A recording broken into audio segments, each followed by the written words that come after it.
চাওক আজি আমি মৰঙী আঞ্চলিক ছাত্ৰ সন্থাই মৰঙী ৰাজহ চক্ৰৰ বিষয়াৰ জৰিয়তে গোলাঘাট জিলা আয়ুক্ত মহোদয়লৈ আমি আৱৰ্জনা নিষ্কাশনৰ সুব্যৱস্থা কৰাৰ লগতে যিসমূহ আচলতে আৱৰ্জনা ৰাজহুৱা স্থানত সিঁচৰিত কৰিছে আমাৰ নুমলীগড় শোধনাগাৰ সম্প্ৰসাৰণ প্ৰক্ৰিয়াত যিসমূহ বেচিং প্লেন ইয়াত বহিছে সেই বেচিং প্লেনে আচলতে যিসমূহ তেখেতসকলৰ অলাগতিয়াল যিবোৰ বস্তু চিমেণ্টৰ যিসমূহ প্লাষ্টিক বেগ সেই বেগসমূহ আচলতে আমাৰ এই বৃহত্তৰ মৰঙী মৌজাটোত আচলতে অঞ্চলটোত সিঁচৰিত কৰিছে। আপোনালোকে দেখিবলৈ পাব দৈগুং দলঙৰ নিচেই কাষতে আৰু আমাৰ বিশেষকৈ ঐতিহাসিক স্থান বন্যজীৱৰ বিচৰণস্থলী দেওপাহাৰ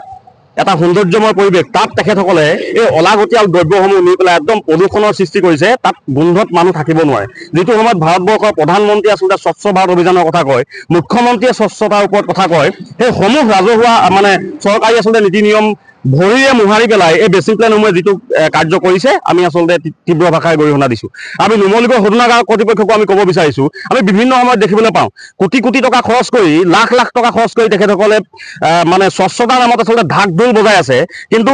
ৰিয়েল যিটো কথা ৰিয়েল কথাটো হৈছে এইটো, আমি দেখিবলৈ পাইছোঁ সম্প্ৰসাৰণ প্ৰক্ৰিয়া যেতিয়াৰ পৰা চলিছে তেতিয়াৰ পৰা আমাৰ এই বৃহত্তৰ মৰঙী অঞ্চলটোত বিভিন্ন বেমাৰ আজাৰে দেখা দিছে, বিভিন্ন প্ৰদূষণৰ সৃষ্টি হৈছে।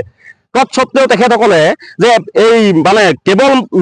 মিটিং কৰি মিটিঙৰ ওপৰত মানে ঢাক ঢোল বজাই পইচা লাখ লাখ টকা স্বচ্ছতা নামত খৰচ কৰি ঢাক ঢোল বজাই যিটো মানে কাৰ্য চলাই আছে তাৰ পৰা বিৰত থাকি তেখেতসকলে বৈজ্ঞানিক পদ্ধতিৰে কিদৰে এই জাবৰসমূহ নিষ্কাশন কৰিব পাৰি, প্ৰদূষণ আচলতে কিদৰে নিয়ন্ত্ৰণ কৰিব পাৰি, জনসাধাৰণ উপকৃত হ'ব পৰাকৈ অনাগত দিনত তাৰ প্ৰতি তেখেতসকলে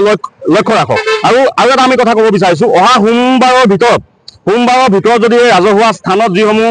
মানে পেলনীয়া বস্তু তেখেতসকলে